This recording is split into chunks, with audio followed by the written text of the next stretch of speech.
Ba weep grana weep ninibong. Have you ever wondered why certain films polarize audiences while others are universally loved? Why do only some book-to-film adaptations result in huge franchises while others crash and burn miserably? The answer is not because the director messed it up. It's not a question of taste or intelligence. The real reason is something deeper, something nobody ever talks about, and yet is part of the very nature of storytelling itself. It's about how our brains process stories and why that creates different types of audiences who have fundamentally different experiences. In this video, you're going to learn about a simple mental model that will change how you think about books and movies. It's a tool that will help you to predict whether you will love or hate any story, like having a crystal ball for your entertainment choices, instead of having to depend on Netflix's algorithm. I know that sounds like a bold claim, and that's why this video is long, because we have a lot of ground to cover. And now that you know what the deal is, hold on tight to your gonads, because the show is about to begin in 3, 2, 1.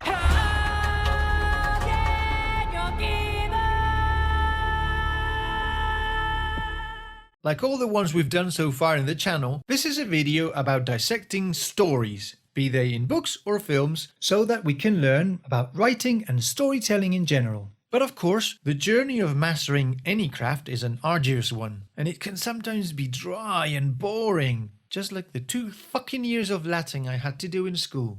Never forgive, never forget. Fortunately, we can make that journey faster and more enjoyable by traveling on vehicles. Today, our main vehicle will be Frank Herbert and Denis Villeneuve's Dune. That's right, come for the epic adventure, but stay for the writing lessons and mental models.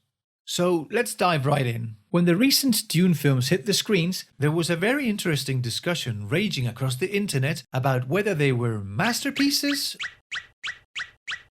or crapster pieces. What I found extremely interesting because of how unusual is that the reaction was both very polarized and very extreme. It is rare for a movie to split public opinion so radically into 2 camps. The last occasion I've seen such polarized and extreme reactions was the time I served my friends pizza with toppings of pineapple and cilantro and Donald Trump. Anyway, so although as you can see we're quite very late to this discussion, I still think there are some valuable lessons there, because I haven't seen the angle I'm going to talk about discussed in any of the multiple videos, essays and video essays out there. And it is a mental model that applies to most other works of fiction. So here it is. Some people argue that Villeneuve's Dune is a cinematic work of art, while others complain that it's slow and boring. And my contribution is, wait for it, they are both right.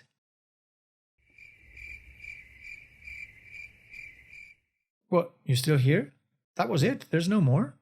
Oh, so you want me to explain it? Okay, fair enough. I guess that's reasonable. Let's do this then.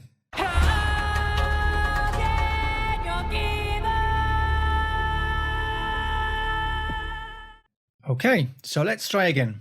Here's something that no film critic will tell you. There are 2 types of audiences. This one and this one.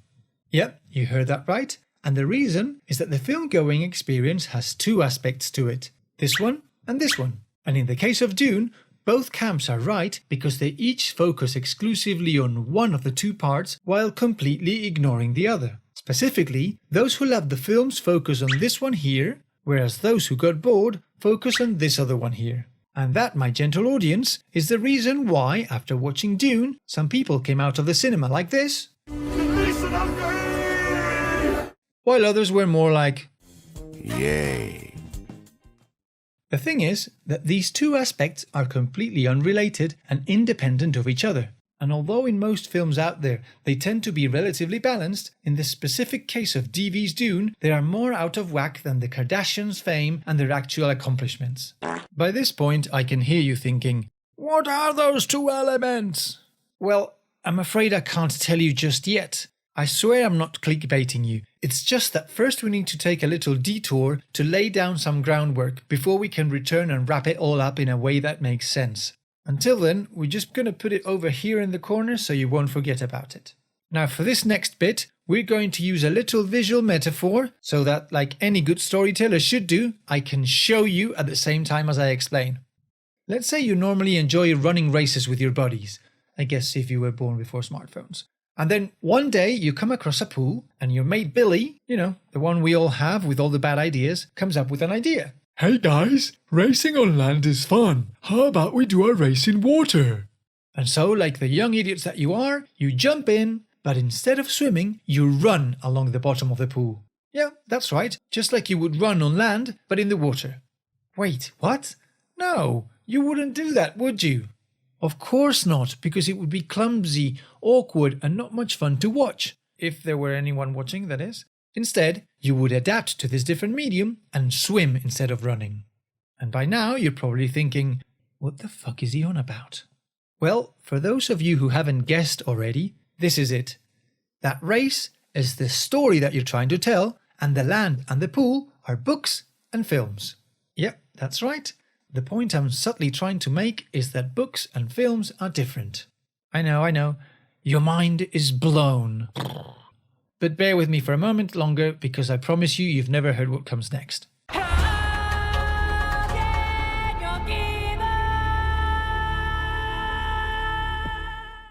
Reading a book is an internal experience. The author feeds us an incomplete story because the limitations of the print medium mean that he can only give us the most important details, and then our imagination has to be an active participant, working hard to fill in the gaps and add any missing elements based on our preferences and our past experiences.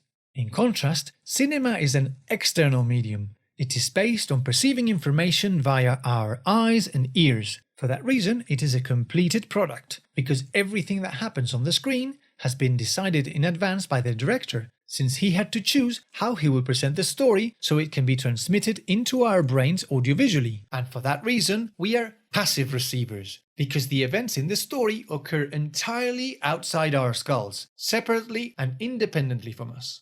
In case you didn't like the swimming pool metaphor, here's another one. Reading a book is like cooking for yourself. The author gives you a recipe, and then your imagination reproduces the dish, adapting it to your personal taste and style. Whereas watching a film is eating at a restaurant. Your brain gets fed a finished product that's been prepared according to the director's interpretation of the recipe. Now, that's great and all, but what has it got to do with anything? Well, we're getting there. Like the doctor said to the short guy, be a little patient. Because the two mediums are used to tell stories, most people automatically assume that they can both tell the exact same story in the exact same way. A great novel should make a great film. Look at Harry Potter or Lord of the Rings. Just follow the script, right? Meh, wrong. How about Percy Jackson and the Piece of Shit? Or The Lion, the Witch and the Boredom? In fact, the ability to tell stories is the only thing that books and films have in common. So the question then becomes, what do you do when you want to adapt a story from one medium to a different one? Well, first of all, we have to accept that making a perfect adaptation is basically mission impossible. It's a bit like translating from one language to another. It's a process with very specific challenges, and depending on the source material, sometimes those challenges are insurmountable. Because of that, the result is never the same as the original. Some things are changed on purpose.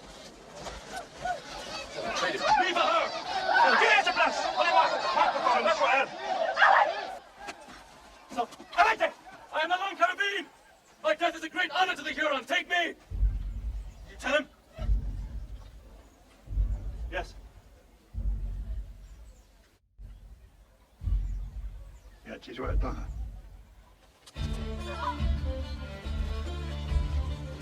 Take me! Take me! My government said take me! Get out!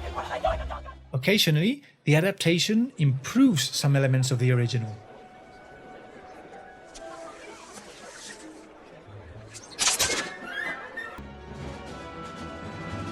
Go, Webb! Fly! Up and away, Webb! Shazam!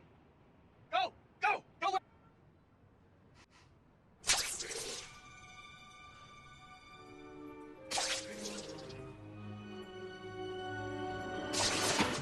And in certain cases, the director decides to cut out entire sections of the original material. I have a lot more to say on this subject of adaptation, but that is another story and shall be told in another video. The key point is that all of these changes are introduced in service of creating a better film experience, because trying to simply use the book as a movie script and reproduce the same story on screen would have been a disaster. Especially in the 80s, when there was no CGI and films were made as standalone experiences rather than multi-part sagas. The good old days, what a great time that was.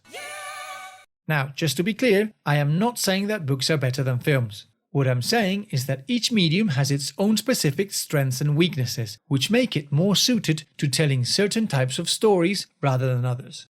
But since 9 out of 10 times adaptations go in the direction from book to film, that is the kind that we're focusing on. Because the answer to the question that we started the video pondering, which was why are the Dune films so divisive, is directly related to the fact that they were adapted from a book. And not just any book. Frank Herbert's Dune is simply extraordinary.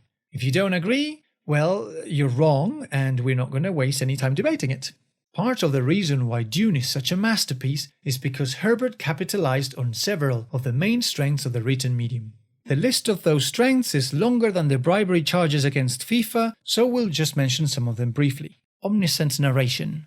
Dune spends an enormous amount of time inside the characters' heads, with internal monologues that would make Shakespeare say, "Perchance style it back a bit," and that simply cannot be portrayed on the screen in any interesting way. For instance, one of my favourite passages is the dinner at House Atreides on Arrakeen, which has plenty of threats, misdirection, political intrigue and character development. But if you were a casual observer present at that dinner, you wouldn't perceive any of this. You'd just hear some polite conversation between the guests, because it all takes place inside the characters' minds. Fortunately for us the readers, since we can know what each of them is noticing, thinking, and the real danger behind their seemingly innocuous words, the scene becomes as tense as the best Western standoff. The problem for a director is that there is simply no way to represent something like this properly on screen, and that's why it was cut out from the movie altogether.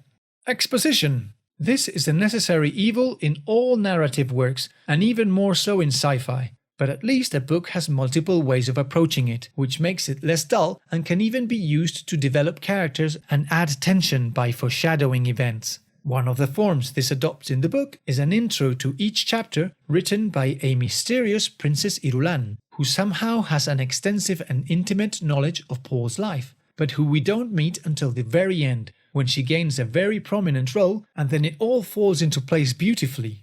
Duration and division. Books don't have the size constraints that films do, and Dune is a fat brick of a novel. Hence, in order to do the story justice, you'd need to split it up, which they wisely did. But for the life of me, I don't understand why they didn't do it into 3 parts, since that is how the book itself is structured. I can only assume it was one of those dumb studio decisions made by people who have spreadsheets where their heart should be. These people up here, these execs, ripped out its soul. Because, like all studios in this town, they don't give a shit about art. They only care about one thing: money. Commerce!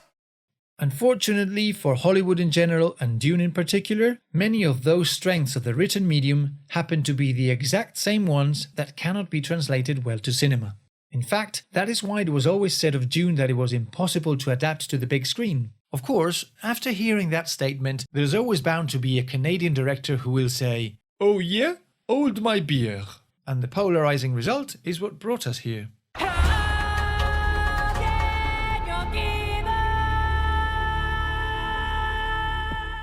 And now we can finally circle all the way back to the chart we saw at the beginning, and which explains why some people loved the film and others hated it.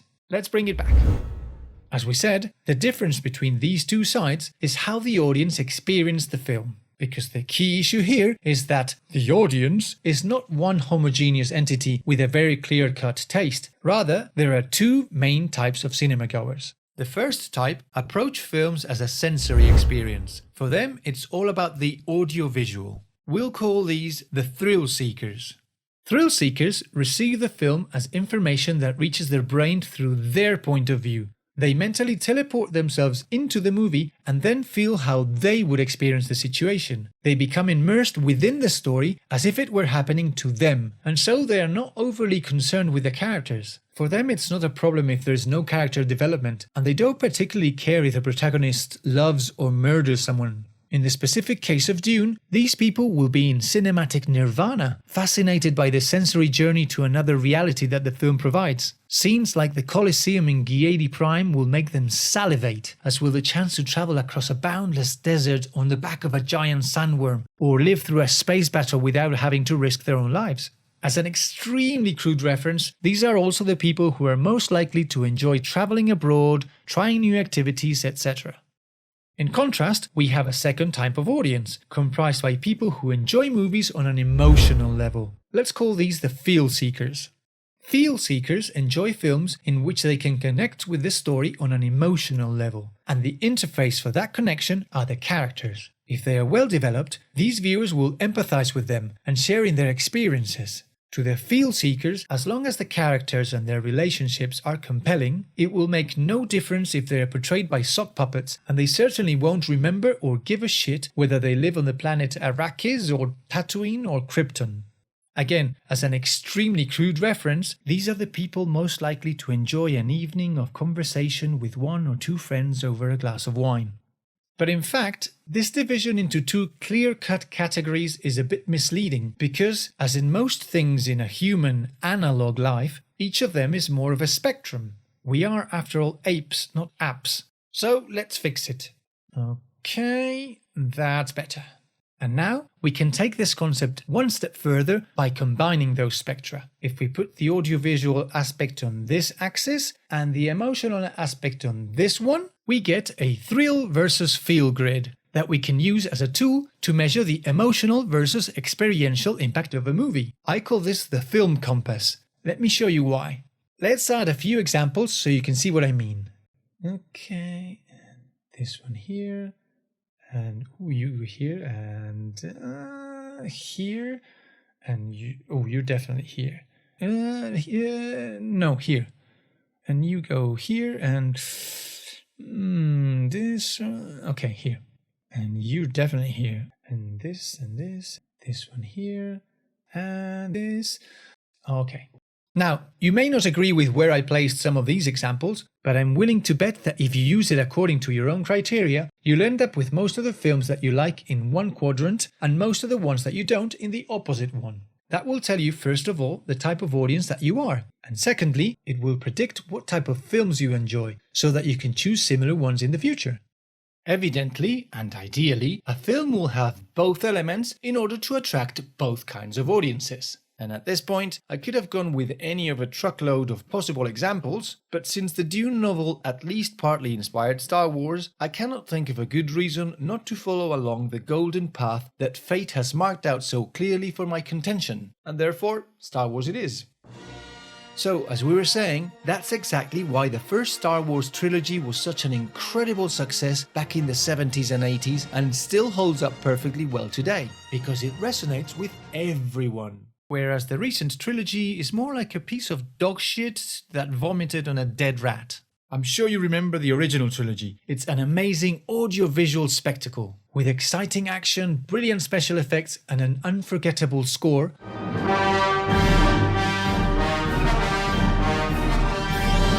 Plus, it has a cast of uber-charismatic characters who have great chemistry between them. Lock the door. And hope they don't have blasters.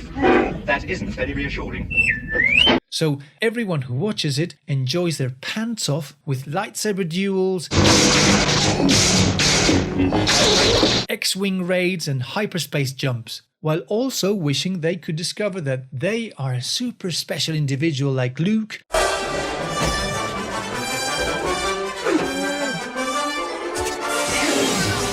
shitting themselves when Darth Vader does something evil and cool, I find your lack of faith disturbing. aching to find out how Han and Leia's sexual tension will be resolved, No! That's not it. Come on. Come on. You're imagining things. Am I? Then why are you following me? Fredo's gonna leave without giving you a goodbye kiss? I just assume he's a Wookiee. and also wondering what the fuck Chewie and R2 are saying. Fortunately, I can help you with that last part.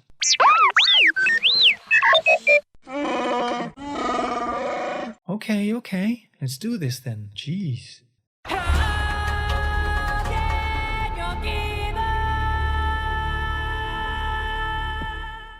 In order to adapt Dune, Villeneuve was forced to take a crysknife to the book and excise several passages, which, while not absolutely essential to the main plotline, were still very important to the story that was being told, because they fleshed out the characters beautifully and gave the setting a magical ambience. As a result, the emotional part loses a lot of charm, because the characters ring hollow and the tension between them is completely watered down.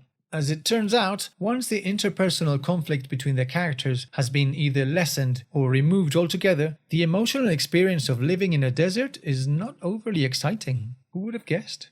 That's right, when you strip away all the internal stuff that's hard to show in a film, Dune's actual plot is, well, kind of basic. Family moves to a dangerous planet, family is betrayed, boy and mom escape to the desert, boy meets desert people, boy becomes Messiah, the end. That is not a criticism of the book. The plot is supposed to be a framework for exploring deeper themes about ecology, religion, politics, and human potential. But without all the internal richness, you're left with what feels like beautiful scenes connected by a thin thread of plot. However, to compensate for all that lost emotional excitement, Villeneuve went all in on the other part of the story that cinema specializes in, and which is precisely the one that a book cannot provide, the audiovisual spectacle. And just like we earlier said that Dune is a fantastic book, you will agree with me that in this respect, the guy absolutely nailed it. Because whether you enjoyed the film or not, nobody can deny that it is a truly grandiose experience. I mean, almost every scene in the film could be printed, framed, and hung in an art gallery. It's simply light years beyond the CGI milquetoast that Hollywood has been churning out lately. Now, let's be clear in case I haven't repeated it enough. Both ways of experiencing a story are equally valid, and that is why, at the start of the video, I said that both sides of the debate were completely right. It is true that the narrative and characters in Dune leave a lot to be desired, and at the same time, it is also undeniably one of the most awe-inspiring audiovisual experiences ever made. So, in light of all this, my recommendation to you is that if you recognize yourself as one of the thrill seekers and you like the film, then enjoy the shit out of it and others like it. You should seek out these films in cinemas with IMAX and THX and all the works. Go all in! But for goodness sake, don't do like a kid I saw on the underground the other day who was watching it on his fucking phone. It's supposed to be an audiovisual experience. The whole idea is to delight your senses, and you're diminishing them, you cretin. It's as if instead of going to a music concert, you experienced it as a low-fidelity version played on broken speakers. Or if you're more of a tactile person like me, it would be like getting a full-body massage while wearing a full-body neoprene suit. Or if you're smell and taste oriented, then it would be like going to a Michelin-starred restaurant when you've got COVID and you can't smell or taste anything other than your own snot. I mean, you get the idea. And if you're among the camp who didn't think that Dune was anything special, which means you probably enjoy this part of the film compass, then do yourself a huge favor and pick up the book, because it's a goddamn masterpiece and you'll fucking love it. And once you've read it, you can check out the other 2 videos that we made on it. In fact, I have to confess that this entire essay has been my way of trying to persuade you to do like I was taught to do, and that's to always read the original book before going to watch the movie adaptation. And just on the off chance that you don't love the book, you can always get your money back. Yeah, that's right. You can go to the bookstore and tell them that you didn't enjoy the story and that I said you could have a refund. If they give you any trouble, just show them this video. Oh, please, dear God, let someone do this.